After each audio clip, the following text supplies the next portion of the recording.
Geek Citadel. This is Warsaw calling. This is Warsaw calling all the free nations.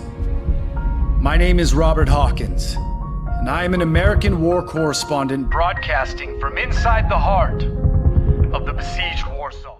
Enemy Front takes us back to World War II with a serious tone. You play a journalist who is right up on the front lines with the various resistant fighters all over Europe. He joins up with each of these groups and writes down their heroic deeds, so that the world will one day know of the people who fought for freedom. That sounds like it could be the start to a pretty cool game, but that's not at all what Enemy Front ends up being.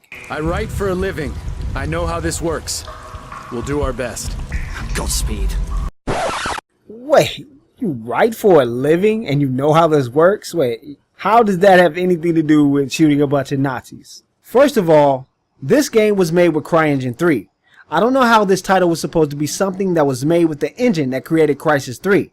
The PlayStation 3 version has the visuals of a PlayStation 2 game, and looks like a bunch of jumbled garbage on the screen. I usually couldn't tell where I was going due to all the grain and outright muddy environments that I was traversing. My first hint of fear was the very moment that the opening loading screen began to stutter, and it continued into the actual gameplay sessions during autosaves. The frame rate is so jumbled that it felt like my character was constantly stumbling over rocks and trudging through sand. Even the pre-rendered cutscenes have frame rate issues. I didn't even think that was possible nowadays. It's like looking straight up the crack of someone's butt cheeks and saying, "This doesn't look crappy at all." The voice acting isn't so bad, but the sound design is questionable when it comes to combat. I didn't mean to get distracted from talking about the story, but it's difficult not to with the way the game plays. The tale is all about the tragedy of war, and it's probably a story you've heard a dozen or so times in movies, or even different games.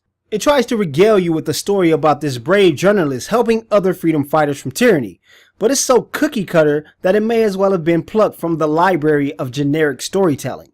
During gameplay, the story is told through random acts of kindness. See a revolutionary in trouble, save them, and move on to the next one. There's a chance it could even be interesting if the game would stop acting like it was running on ColecoVision.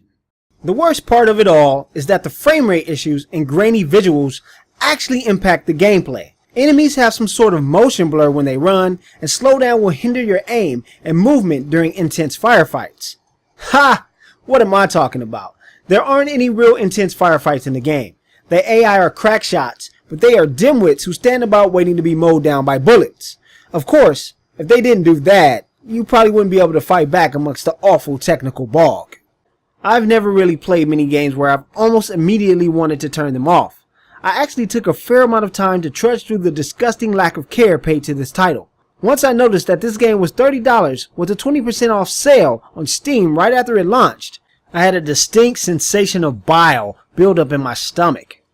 I love games that are priced under $60, but don't try to release an alpha build to the public and try to pretend like it's a finished product. If anything, this game should be stinking about on Steam as an early access title waiting to be cancelled or polished from a turd. It hurts me a little bit inside when I see games with a semblance of potential get neglected and released before their time. Enemy Front could have been an interesting shooter, or at least one that was worthy of the budget cult status. Instead, we get a fairly unfinished title that somehow made it through Sony's technical requirement group. Geek Citadel gives Enemy Front a do not play. I wouldn't even buy this on a Steam sale for 99 cents on principle.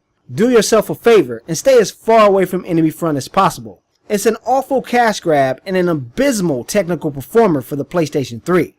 For more episodes of Gamer Value and reviews, check out GeekCitadel.com. Also subscribe to us on YouTube right here below. Look at all the links. Geek Citadel, Geek Citadel, Geek Citadel, Geek Citadel, Geek Citadel. Thanks for watching, and I'll see you next time.